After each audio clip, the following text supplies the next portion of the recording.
This is the ESPN Aussie Hoops Hour. Kane, Pittman, and Olgun Ulich coming to you around an hour and a half, 2 hours after the latest. And I say the latest because there's been a whole string of them over the years. Devastating loss for the Boomers. They go down 95-90 in overtime to Serbia in a game that they led by 24 points and played some of the most beautiful and maybe unsustainable basketball you could ever imagine in the first half. But in the end, they get overrun, and some of the problems that have plagued this team throughout reared their ugly head again in the second half.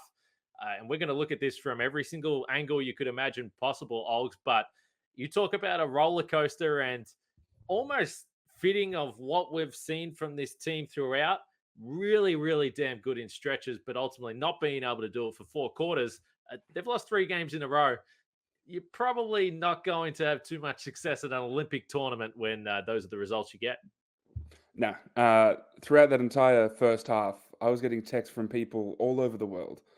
Anyone within the basketball industry, internationally, in America, in Canada, in Jeez, you're Lithuania, you're, everywhere. you're connected, Oz. That's bloody unbelievable, man. I've It's been just doing you this just for. started off the podcast with a humble brag. It's supposed to be about the Boomers, and now you're just flexing how many contacts you've got across the world. It is the Olympics. Yeah. Everybody was watching. All right. So everyone was riding this with Australia. Everyone saw the 24-point lead. There was a 20-0 run at one point. Everything was clicking for the Boomers, and then almost by the flick of a switch, everything just turned the opposite direction. The pace got slower. Every issue that had been rearing its ugly head throughout this entire campaign for the Boomers came to the fore in this game. And I think a lot of people have said it, but it was fitting that this ended on a turnover because that seemed to be the theme of this entire Boomers campaign. 1-3 on the tournament at the Olympics and led the entire Olympics in turnovers. So that was quite fitting. So it's been fascinating to listen to the reaction, and I was able to speak with Giddey and Mills and Gorgon, and the devastation. There is not much like it. Like, we've both been in situations where you see teams at the club level get eliminated, or their season ends. Whether it be back home in Australia in the NBA, and there is always a level of emotion, but this always feels a little bit different when it's on this scale, particularly the way it happened. But I have to admit, I was certainly watching that first half, and I was stunned, to be perfectly honest, because it was not necessarily this team functioning with 5 men on the floor and being able to score. Certainly defensively, a lot of their offense came from turnovers, which has been the blueprint for this team. But there was also just a level of shot making from Josh Giddey and Patty Mills that was just outrageous. Like, they're going to have those types of stretches, whether it's Giddey with every single type of damn floater you could imagine, from the left side of the floor, from the right side of the floor, spinning, the ball fake, to Patty Mills, who shot 3 jumpers in the first half. I was directly in line with the backboard. 3 of his jumpers came from behind the backboard and hit nothing but net. This was a scoring and a shooting display that in real time, you knew it wasn't going to last, but it was spectacular. And then it was just going to come down with, how do you score when things aren't going perfectly as they were? In the first half, the offense, it looked very free flowing. It was a lot of, like you said, stops turning into quick scores. Um, they were attacking Nikola Jokic on those on balls. It looked like both Giddey and Patty Mills had a ton of space to operate, and I think that abandoned them in the second half. Basically, from the end of the second quarter onwards, I think that abandoned them, and things got a bit more compact. Everything got a bit more ISO heavy. The Boomers weren't getting the same amount of stops. I think Serbia found their rhythm offensively, so that hurt the Boomers. Um, but I agree that the shot making in that first quarter was incredible, and it was the pace that the team was playing with. It was the shots that they were taking. You saw Giddey go behind the back into a pull up deep two. All of those Patty Mills jumpers from behind the backboard. It was incredible, and you speak about their reaction afterward. I don't know how much you've seen some of the broadcasts that got shown to us, but No. Patty was the first interview, and he looked almost shocked. He wasn't able to really convey any real emotions at the time. I think he was still trying to process it. And then they interviewed Giddey about 10 minutes later, and Giddey was in tears. And you can see the realization that every possession matters, every single moment matters, and that they've just played 4 games over these Olympics. They've gone 1-3, and there's 4 years until the next one. So you can see all of those different elements sort of clicking in his brain. He was trying to put it all together. He was in tears. It's a really tough watch, but you can tell that there is a deep level of care for this program. Um, these guys are exhibiting that in different ways. I think when you have a chance, go watch those. They're really interesting to see.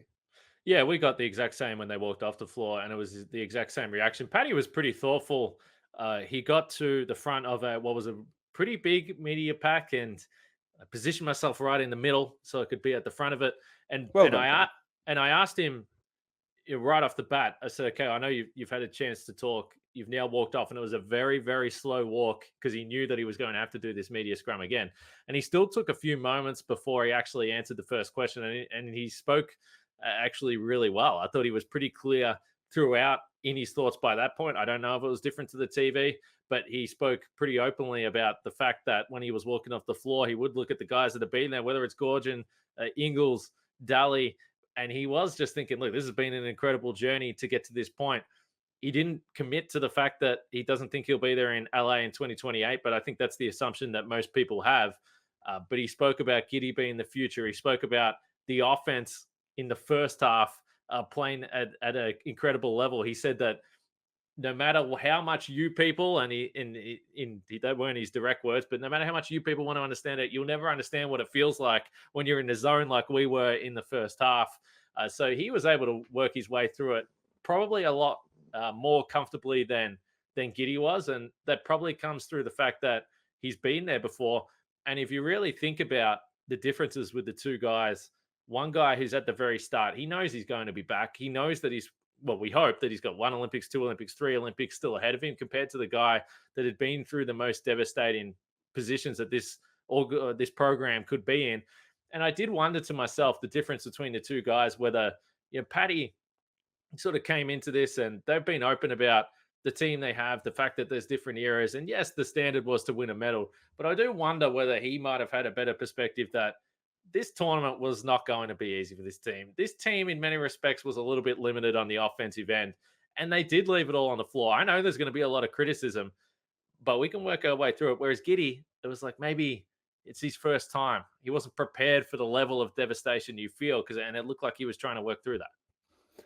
The this is something that I don't know if the entire Australian basketball community has really have has had an agreement on, which is the expectations of this team. I think the expectation was to get to a quarterfinal. That would have been a pretty good result. To get beyond a quarterfinal, I think would have been obviously a tremendous result for this group. But this was always the World Cup last year was always transitional, and this was another step in that transition, where last year was sort of implementing Giddey and figuring out how to best utilize some of the older guys, and this was almost the exact same thing, where it was still figuring out how Giddey and Paddy can work amongst each other and how you're going to stagger them and things like that. It was a different group as far as the ancillary guys to the World Cup. So I don't think the expectations should have been that this team was going to be a semi-finals team. If they made it there, more power to them, and that was probably the ceiling for this group. And assuming Team USA goes through, I don't think the Boomers would have had a chance against them. But I get internally they would have high expectations for themselves, but based on the group that this team that Basketball Australia put together and all of the talent out there, you see every player who the Pumas had to face, from SGA to Giannis to Nikola Jokic. You knew that this was going to be unbelievably tough. And so I think this outcome, it hurts more for Boomers fans, presumably because of the nature of it, right? The fact that the Boomers were up 24 points and then lost it. But I think the actual outcome is probably right where it should have been. I get the way it happened. The journey just didn't feel good because the Greece loss sucked. I thought they were bad in the Greece loss, and then they were bad in the second half of this. So it's just the taste in the mouth is what's bad. Yeah, the top end talent ultimately was too much. And, I thought for the most part, the Boomers defended Jokic really well. They were able to have the first big on him.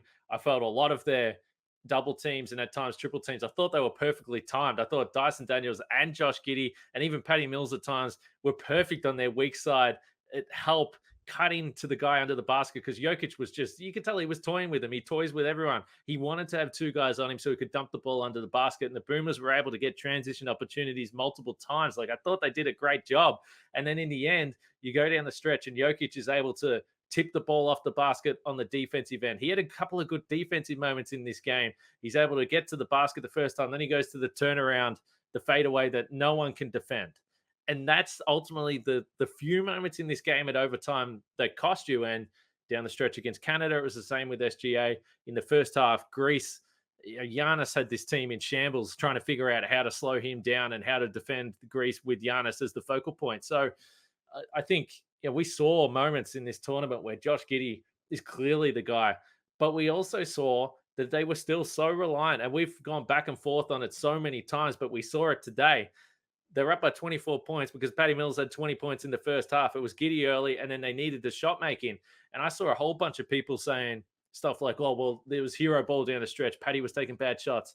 If that's if that's the criteria for a bad shot, every single one of his shots in the first half were bad shots. But the difference is he making them or is he not making them? And unfortunately for this team that did have limitations offensively, they were relying on him to be a hero again at 36 years old.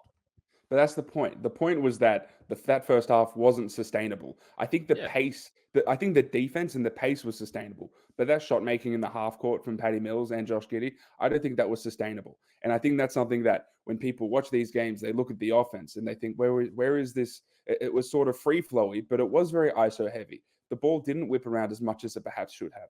And I think that's something that this coaching staff will look back on and think that, hey, maybe there should have been a bit more creativity with what we do offensively, because it did seem like it was just Giddey and Patty saying your turn, my turn, right? And I don't think you can do that. Even the last shot that Patty Mills hit, which I think was incredible, right? He sort of lost the ball and hit this high arcing shot over Jokic to send it to overtime. Incredible shot, but just the process to get there, I thought was really, really bad. And then that bled into overtime where I think there were some really bad turnovers from Patty Mills, some really bad turnovers from Josh Giddey. Some of the shot selection I thought was really, really poor. And contrast that with what Jokic could do, which he just has this knack for making that kick out pass just at the right time, just as the clock is winding down, to the most open guy. He uses his eyes to manipulate a defense. He did a great job doing that. The process for Serbia was way more sustainable to Australia. So it's not surprising that they ended up with the win. It could have just been a shot here or there that made the difference. But what Serbia had, even though they got down 24 points, I thought it was just way more sustainable at the very least from like the second quarter onwards. Yeah, but it would be for, this is my whole point. It would be for Serbia if they play again tomorrow. It would be if they play again in 2 days' time. It would I be if agree. they play in 3 days' time. The process that you talk about, and you've spoken about it a lot, but to me, it's personnel driven, because you can say that, well, Giddey's doing it himself, Mills is doing it himself, and I agree. But the best this offense has looked, if it's not Giddey and Mills doing it single handedly, it's been really in transition, because even in that first half when they score 50 plus points, which is unthinkable for this squad because they haven't looked like a team that can do that, it was because they had the points off turnovers, and it was because Giddey and Mills were doing it themselves. They weren't racking up assists. There was no real half court offense. There was a couple of buckets that were probably there.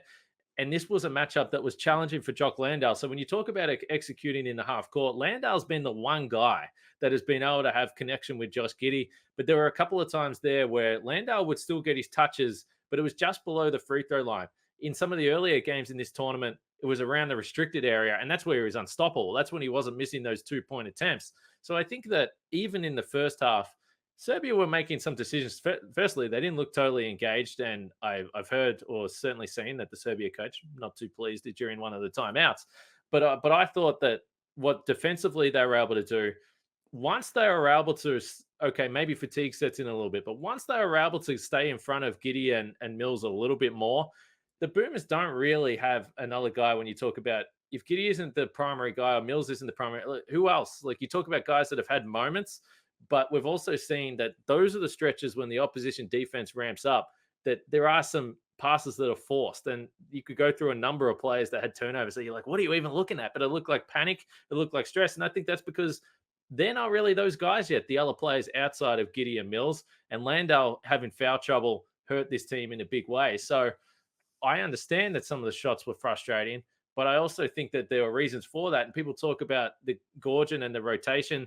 I thought that from the sub patterns, from the different lineups, I thought they tried a whole bunch of stuff to try and save stuff on every I possession. thought I thought today was way better. I thought today was more reactive to what they were seeing on the court. The too often I think they go into games and they have pre-planned subs, right? It's one of my least favorite things. This is a coaching staff that generally does that, right? And I hate it.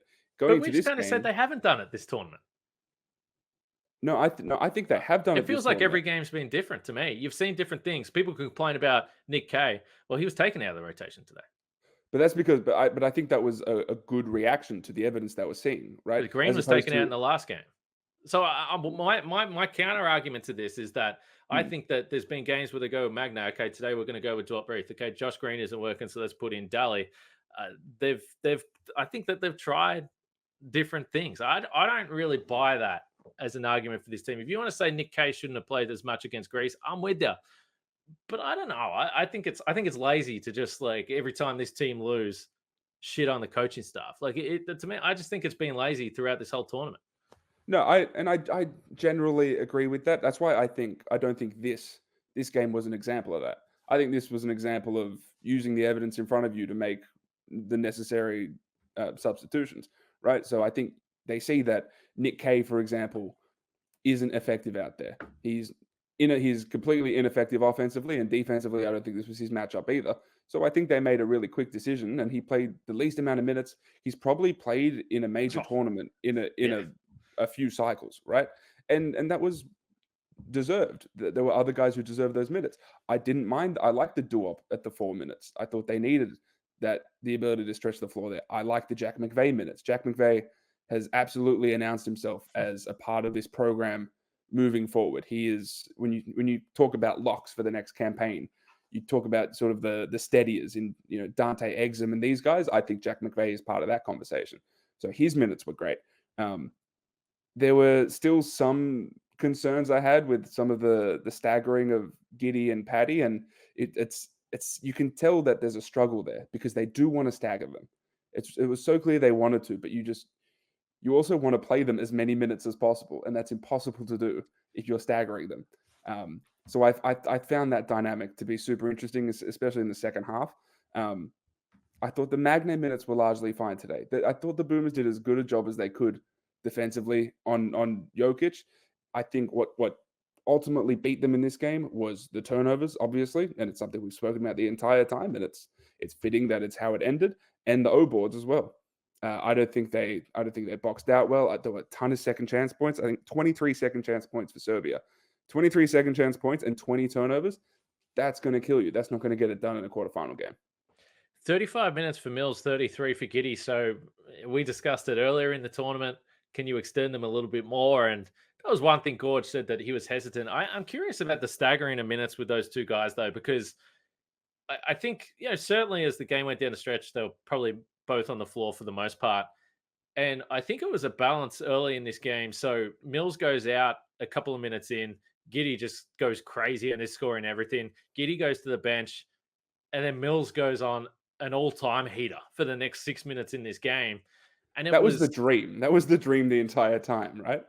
it was, but then I think that part of the reason for staggering those guys is because I think the easy answer is to say, well, we want to stagger them because we don't think they play as well together. But I also think part of it is because they're terrified what happens if you have them on the Defensively. floor for the whole game and then you have them off you can't have them both off the floor. So I think that that's True. kind of what contributes to the staggering of those two guys as well. And we look ahead and you say, well, what does this team needs? They need to find ultimately a Paddy replacement. They do. Yep. And if you look at all the guys that are coming through, there is so much talent, and this team could hang with anyone defensively. They could. We saw it in the tournament. It's world class, but it's really, really hard to do for 40 minutes. And I know that saying, well, the guys were fatigued, no one wants to hear that excuse. But when I was watching the way the team was playing in the first half, flying all over the place, triple teams on Nikola Jokic, then flying back to the shooters for contest, three guys hitting the glass, everyone running five players down the floor and scoring. The game was just like pinging up and down the floor. And that level of defensive intensity, and then on the offense, the exertion you have, that's just really, really hard to keep up for 40 minutes. And they just looked really damn tired to me. And they looked absolutely exhausted when they came off the floor because there's no easy buckets. There's nothing that comes easy for this team scoring the ball. So they play a style of basketball that I think they kind of had to with the personnel that they have. And I still think there's going to be a part of that moving forward, but it's also really hard to sustain, particularly when you look across and you've got Nikola Jokic, who is like, I don't care. Let's walk up the floor. I'm going to just amble across the paint and wait for guys to come to me. And I'm going to shuffle my feet and take a little fall away. It's just like, it's a less exhausting brand of basketball when you're anchored around a guy like that, who's so unique. And like we have to a Sombor shuffle for the win Some ball shuffle. is very very cool. I call it the Samba shuffle because that's how I feel right now. I agree. So we'll both have content on espn.com.au by the time people listen to this up in the morning, hopefully. And part of what I've written about is who does replace Paddy as that 20 points per game guy. Who is that guy?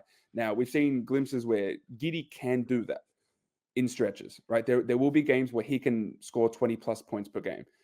But I think the preference is for Giddey to be in a role and in a situation where he's your lead guard, your creator, and he's not having to average 20 a game. He can go out there and give you 15, 8, and 8 or something like that, and he can have a really effective scorer next to him. We see, I'm just watching this Canada game. France is about to be Canada. That's crazy.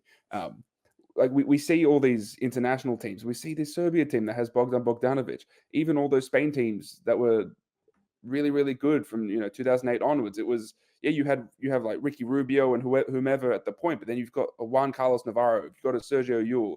In France, you've got a Nando De Colo. Like, there's always this really solid FIBA scorer who can give you between 15 and 23 points pretty regularly because they just know how to score at this level. And for the Boomers, it's been Paddy for so long.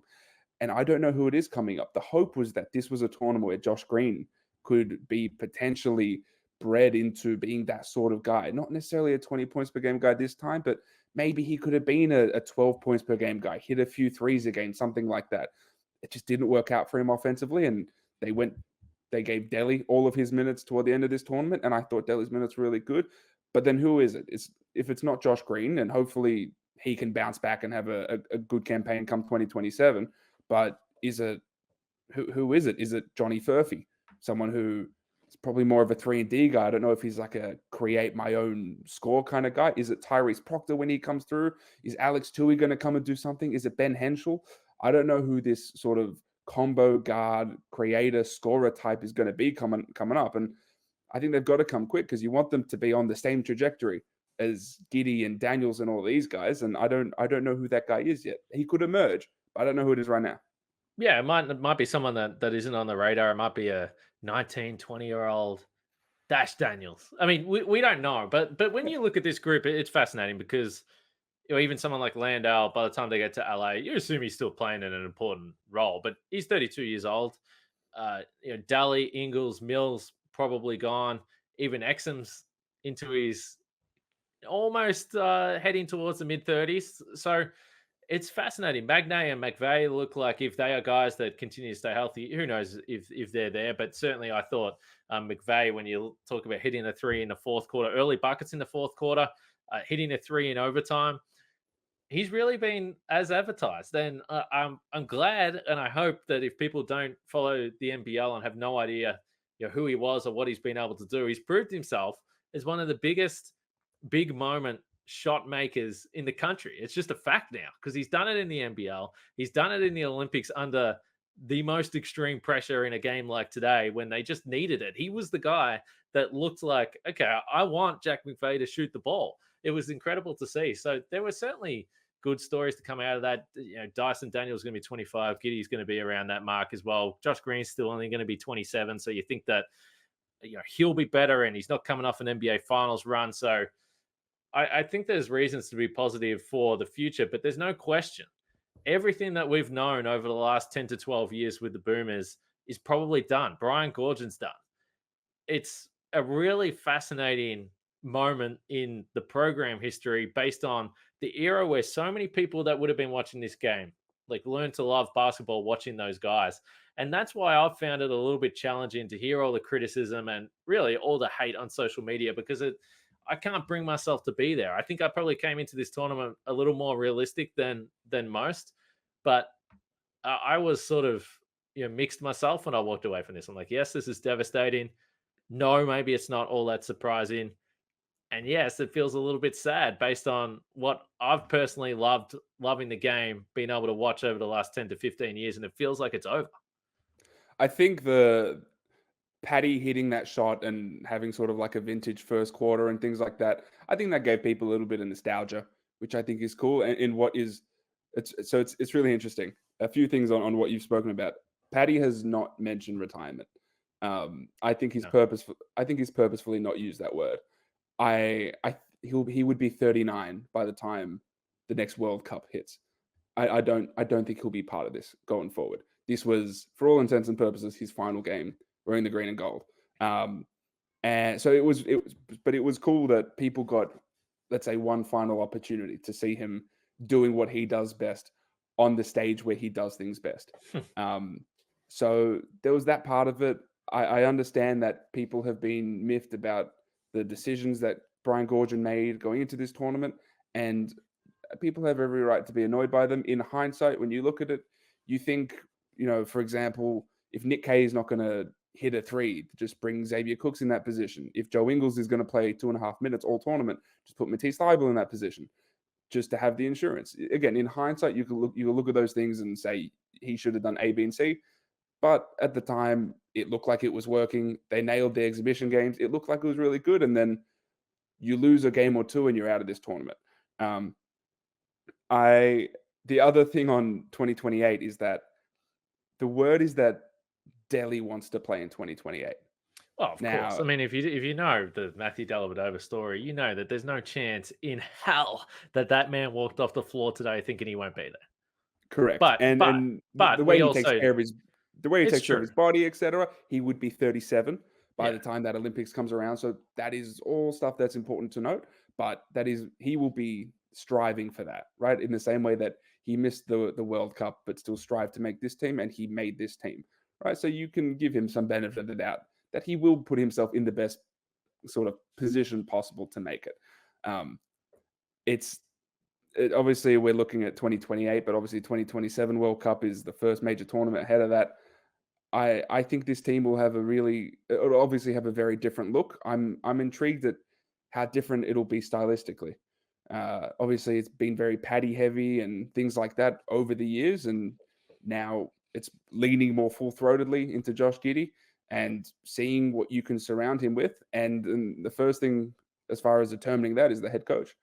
So Brian Goorjian has always flagged that this would be his final campaign with the Boomers, and the next in line person has always been Matt Nielsen. But I do wonder if they look at, for example, what Jordi Fernandez has done in Canada, or some of these younger head coaches that are doing stuff. I wonder if they go American. I wonder if they go a different direction as far as an Australian. It seems like it's Nielsen and then or potentially Adam Caporn, the two assistant coaches on this staff. But I do wonder if there's a different direction that BA decides to go. And that's the fascinating part. I don't everyone talks about culture and we've been around enough Boomers teams. The amount of times I've heard these guys be asked about culture and it's never ending. But it also is in terms of what's been sort of built over the last decade or so. And I know people can have their thoughts about what's changed or what hasn't changed over the last decade. But there is for the most part, a beauty to the program that it is very, very Australian. And it would seem that it would be sort of not that I know Brian Goorjian's American, but he's been around Australia for a billion So years. Brian Goorjian is an Australian citizen, so Yes. that's important to note. And Yeah. when Brett Brown had his very, very small stint as head coach, where he didn't even coach a game, he spent his formative years in Australia, married an Australian. There is a connection to Australia. So it's not that, personally, I'm not against going down that path. And I've certainly seen a lot of people discuss the idea of having an NBA guy there because maybe you have a good feel for the types of personalities you're dealing with. We figure that, Australia, you're probably never going to have a team where 9 of the 12 guys, NBA guys, based on what we're seeing, the talent pool coming through. So I think there's an argument for that. I'm not against that. I just when we talk about it and we bring it up, it just feels like a very different direction to what the program has been over the last decade. Again, with the guys that have been around from the coaching staff to the players that have driven it as the veterans, it would be a change. It would be a complete turn from sort of the path they've always gone down. Yeah, it's weird because in any other situation, you go and chase the best available, Yeah. and you think, and theoretically, the best available are those guys coaching the NBA. So why I understand the idea of keeping it very Australian, and I think there is a ton of value in continuing to blood Australian coaches, both as a head coach and in the coaching staff, which is what I think the program has done really well, inviting coaches to be part of the camps and things like that. But if there's an opportunity to reach out to a Joe Mazzulla or a Mark Dagnall or a James Borrego or a Charles Lee or Will Hardy, do Goose you hitting. do that? Goose hitting. Ange Postecoglou. Do you reach out to these guys? And because I look at the Socceroos. Socceroos have had foreign coaches a ton, right? They've had success with them. They've failed with them. It's that you just go and get the best available. Which coach can maximize the skill sets of the players? That very well could be an Australian coach, and I think all things equal, you pick an Australian over an American. But if there's a young coach who is considered one of the best in the world, you look at Dagnall coming off a Coach of the Year. If he wants to be part of it, and BA has the opportunity to get him involved, like do you say no to that if he's theoretically the best available? No, I would imagine. Well, you would hope they wouldn't, or you would hope that they wouldn't like look away from those opportunities. That's what I would say. There, I maybe have no Justin like Langer. opinion on it. Did you see that? I have I saw an article a few weeks ago about Justin Langer and coaching the West Coast Eagles. I don't know what it was about. It might have been a joke. So, but Kane. Do you think I know who Justin Langer is? what? Who is this I know gentleman? you I said the don't. other day that you don't care if the Boomers lose, but then you're saying you don't know who Justin Langer is. What's Am wrong I? with you? Is this bad from me? Yes, Who is he's a Justin great. Langer? He's a great of Of Australian what? cricket. I don't know, bro. I do Let's the move on. radio sometimes with Tim Payne. This is what I know about cricket. All right, And Peter Siddle is someone who I've like exchanged texts with. This is all I know. But look, I thought the loss today was disgraceful, but this is even worse. Devastating, I not disgraceful today, I should say. yeah, I have no opinion yet. I've still got to sort of like get through all my thoughts on which direction they should go as far as a head coach goes. Right. The expectation has always been that Matt Nielsen is next in line, and I think that's where they'll go. But there are other directions they could go. Obviously, that politics comes into play as well. The thoughts of the guys, which guys you put stock of their thoughts into, all that plays a part. But I think it would be doing a disservice to the program not to put serious consideration into looking at the best available NBA guys.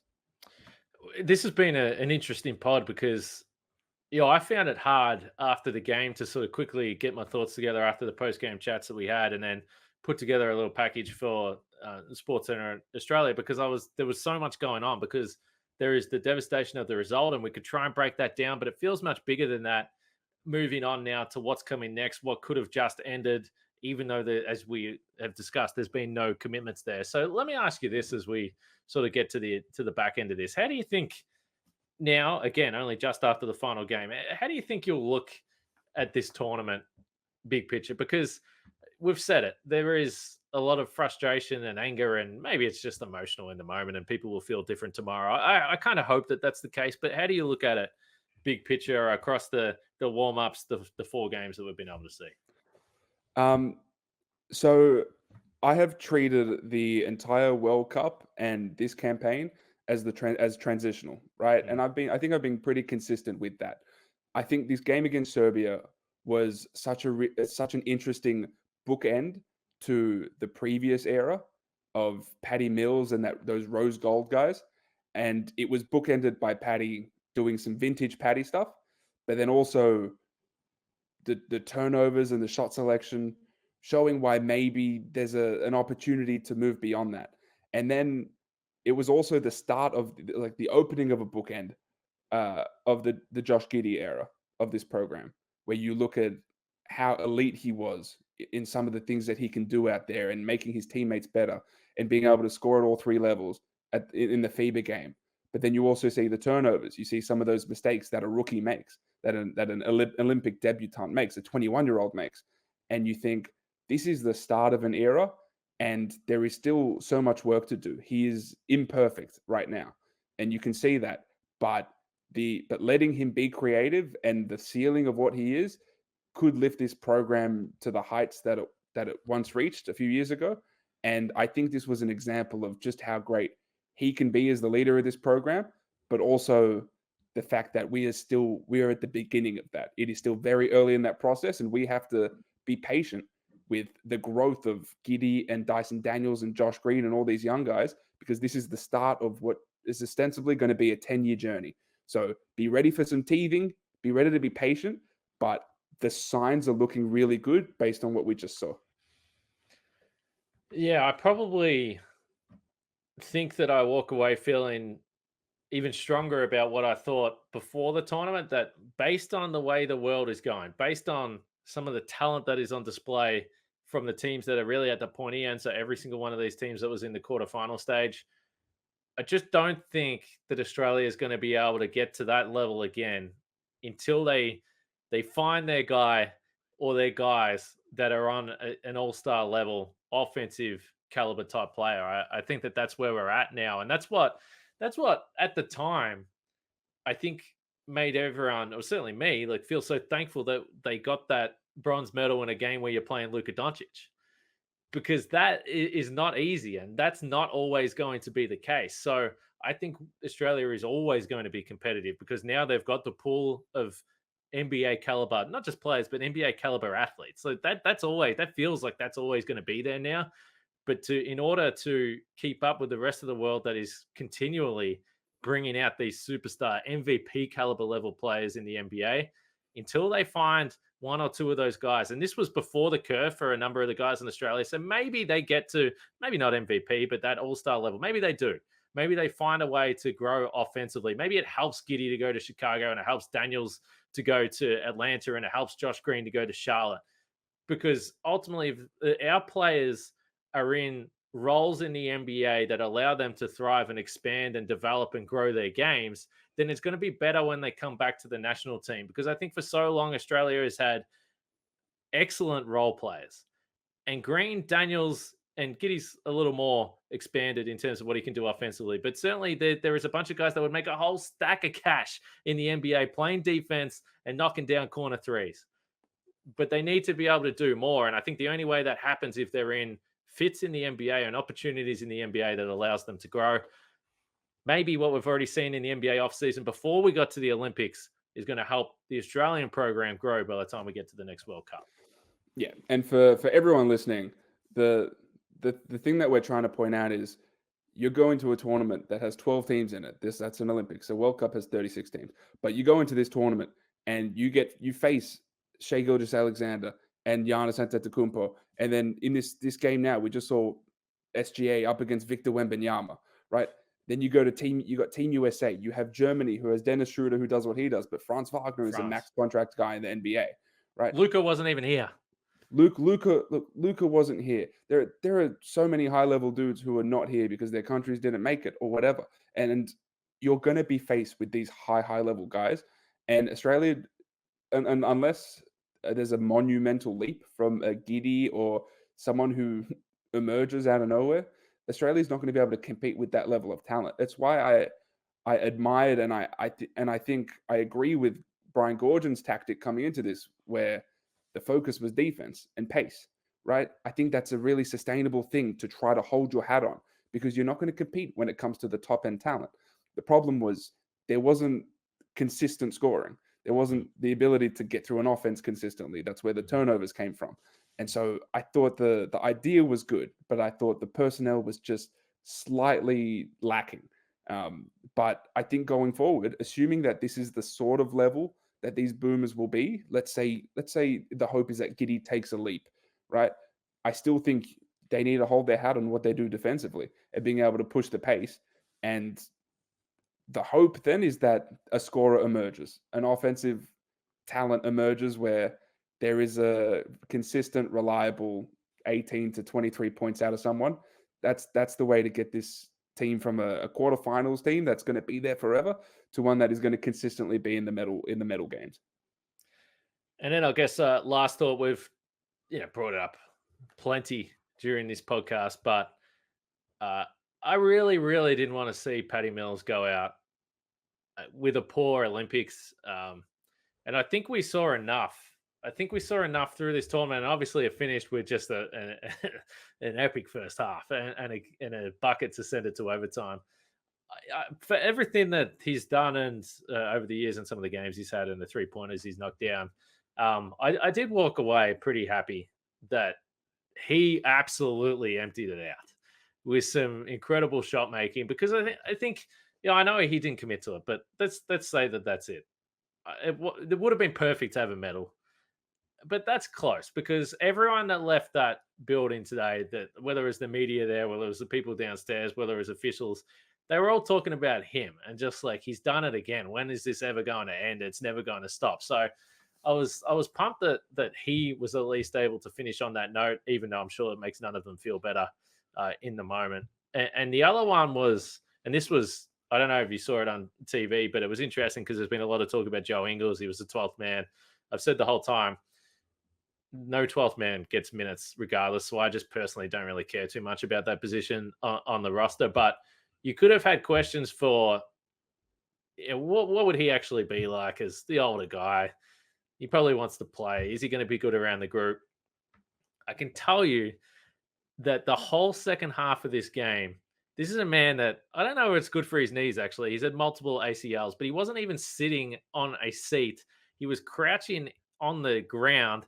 In the fourth quarter, he moved to the back of the bench and just watched with his hands on his knees and his shirt over his head for half of it, pacing backwards and forwards behind the bench. So I don't know. It was cool to see such investment and buy-in from him, someone that's been such a key part. I know we thought that there would have been moments where he could have come in and maybe got that half-court offense going a little bit, but I think the identity of the team with the athleticism, maybe they just decided that was not the path they wanted to go down. But those two guys especially, and the cameo minutes from Daly that I thought were actually pretty good. We got so much time to talk about the future, but walking away, I was thinking about those guys in the last few Olympics, and I'm kind of happy they all at least had different moments. Joe, maybe not so much, but people are angry about it. I'm happy that they got to go through another campaign. That's what I walked away feeling. People won't like it. That's how I felt. I said this before. I'll say it again. I thought Delhi was great. I thought he was great against Greece. I thought he was really solid tonight as well. I think based on, I guess, what my expectations of this team were, which was probably right around where they finished, which is getting to the quarterfinals and then losing to a better team.